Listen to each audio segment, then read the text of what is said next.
Hello बच्चा, welcome to our channel Royal Classes. आज हम बात करने वाले हैं हमारे क्लास 8 के चैप्टर नंबर 5 के बारे में, that is coal and petroleum, और उसके एनसीईआरटी क्वेश्चंस के बारे में बात करेंगे कि किस तरह से हमारे पास जो क्वेश्चंस इंपॉर्टेंट होने वाले हैं। इसलिए वीडियो को लास्ट तक देखना और चैनल को लाइक, शेयर एंड सब्सक्राइब करना बिल्कुल भी नहीं भूलना। Now question number 1, what are the advantage of using CNG and LPG as a fuel? हमारा जो CNG है that is compress natural gas और हमारा लिक्विफाइड पेट्रोलियम गैस, उसकी क्या एडवांटेज होती है, क्यों हम उसको यूज करते हैं as a fuel.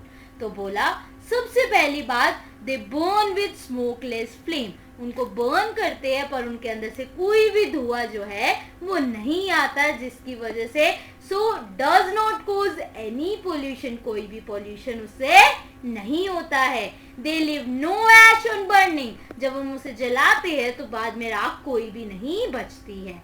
They are easy to handle, उन्हें यूज करना बहुत इजी है, एंड कन्वीनियंट टू स्टोर, और स्टोर करके रखना तो और भी ज्यादा इजी है। Now question number 2, name the petroleum product used for surfacing of roads. Roads को सरफेसिंग करने, मतलब रोड्स के ऊपर हम लोग कहते हैं ना कि रोड टूट गई है, उसको ठीक करना है, तो उसको ठीक करने के लिए पेट्रोलियम का कौन सा प्रोडक्ट यूज होता है। तो वो पेट्रोलियम का प्रोडक्ट जो यूज होता है वो होता है bitumen. Now question number 3, describe how coal is formed from dead vegetation. What is the process called? बोला कोल कैसे बनता है मरे हुए प्लांट और एनिमल से, और उस प्रोसेस का नाम क्या होता है।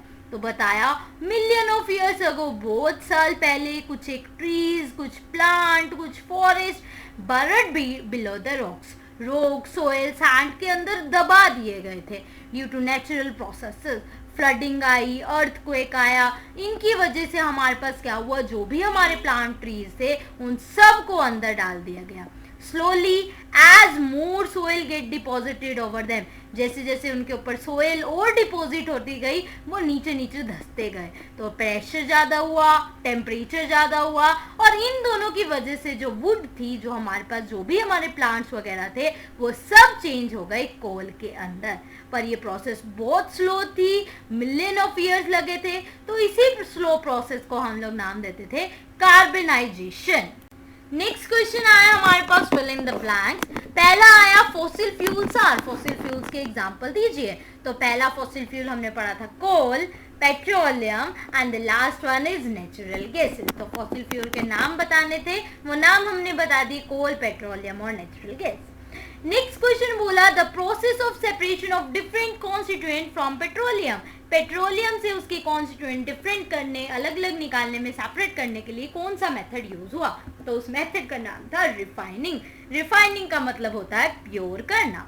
नेक्स्ट आया least polluting fuel for vehicle is, vehicles के लिए सबसे कम पोल्यूशन करने वाले फ्यूल का नाम बताइए। तो सबसे कम जो पोल्यूशन कॉज करता है उसको बोलते हैं CNG, that is compressed natural gas.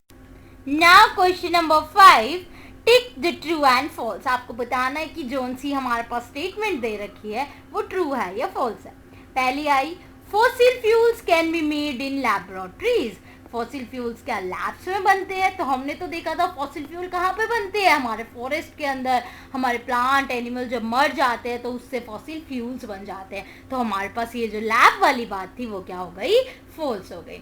Next है CNG is more polluting fuel than petrol, CNG जो है वो ज्यादा पोल्यूशन करता है। अभी हमने देखा था भाई CNG तो क्या है, लीस्ट पोल्यूटिंग है, तो जो हमारी सेकेंड स्टेटमेंट थी वो भी फॉल्स हो गई। नेक्स्ट है Coke is almost pure form of carbon, carbon की जब प्योर फॉर्म के बारे में बात करते थे तो हम बोलते थे सबसे कार्बन का प्योर फॉर्म कौन होती है, कोक। तो मतलब ये स्टेटमेंट हो गई बिल्कुल करेक्ट। फिर आया कोल तार is a mixture of various substance, yes भाई हमने तो पढ़ा था कोल तार कोल, पेट्रोलियम, कई सारी चीजों से मिलकर बनता है, तो ये वाली स्टेटमेंट भी ट्रू हो गई। फिर आया kerosene is not a fossil fuel, kerosene fossil fuel ही नहीं है, जबकि कैरोसिन तो क्या है, एक ऑयल है, ऑयल मतलब फॉसिल फ्यूल है, तो ये स्टेटमेंट क्या हो गई, फॉल्स।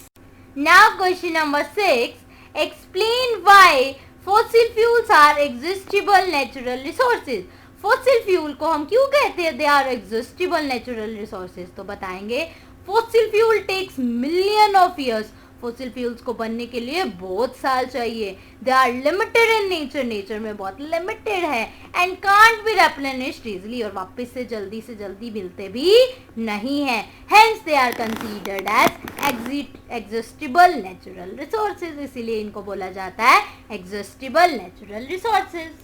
नेक्स्ट क्वेश्चन आया question number 7, describe the characteristics and uses of Coke.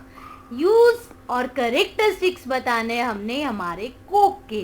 तो अभी हमने बोला था कोक तो क्या एक प्योर फॉर्म होती है कार्बन की, तो बोला कोक इज 98% प्योर कार्बन। बहुत टफ होता है, पोरस है, मतलब उसके अंदर छोटे छोटे से छेद होते हैं, ब्लैक कलर का है, और जब हम इसको बर्न करते हैं तो इसके अंदर से बहुत कम स्मोक आती है। फिर इसके यूजेस आए इन्हीं चीज़ों की वजह से। It is a good reducing agent, it is widely use in metallurgical processes, metals को ऑक्साइड से अलग करने के लिए भी किसका यूज करते हैं, कोक का।